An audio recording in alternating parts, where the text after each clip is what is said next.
Ikinagulat ng ilang netizen ang nagbabalik kapamilya bilang may post naman ng dating Kapuso TV host actor na si Anjo Eliana tungkol sa first taping day niya sa FPJ Batang Quiapo. Tuwang-tuwang ang flinex ni Anjo na kasama niya sa first taping niya for Coco serye si Barbie.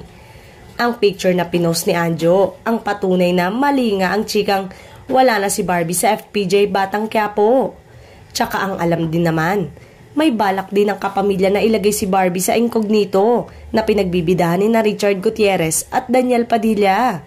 So posible namang mawala rin si Barbie sa FPJ Batang Quiapo, pero kung kailan, hindi naman masabi dahil wala pa namang ipinahayag ang ABS-CBN Studios kung matutuloy ba ang pagpasok ng dalaga sa incognito. Naglabas nga ng official statement ang ABS-CBN dahil kaliwat ka ng fake news mula sa mga hindi legit na showbiz website tungkol kay Barbie Imperial na wala na sa FPJ Batang Quiapo. Wala raw katotohanan ng chikang nagpaalam na sa Batang Quiapo ang aktres.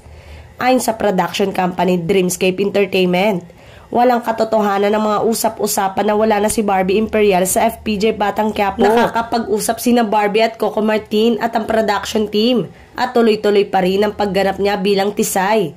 Abangan ang mga exciting na eksena sa mga susunod na episode.